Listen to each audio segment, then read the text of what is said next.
ஒரு தமிழ் சமூகத்தில் இரு பெரும் இதிகாசங்கள் பெரிய தாக்கத்தை ஏற்படுத்தியதுன்னு சொன்னால் அதில் ஒன்று மகாபாரதமும் இன்னொன்று ராமாயணமும்.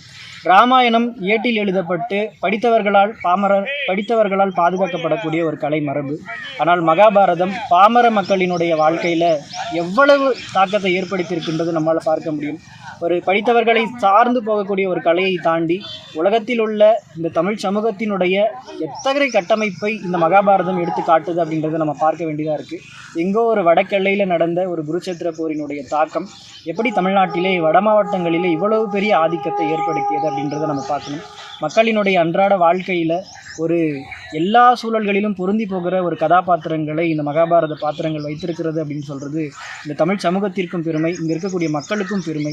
ஏனென்று சொன்னால் பெரும்பாலும் தமிழ்நாட்டிலே தெருக்கூத்து கலைமரபு இல்லாமல் போய்விட்ட தென் மாவட்டங்களிலே வட மாவட்டங்களில் இன்றும் ஏன் இந்த தெருக்கூத்து கலைமரபு இப்படி பாதுகாக்கப்படுகிறது என்கிற பட்சத்தில் இங்கே இருக்கக்கூடிய மக்களினுடைய ஊனோடும் உயிரோடும் இரத்தமும் சதையுமாய் இந்த கலைமரபை அவர்கள் பார்க்கிறார்கள் என்று நினைக்கிற பொழுது இந்த மக்களுக்கும் அந்த கலைக்கும் உடைய தொடர்பை நம்மால் பார்க்க முடியும்.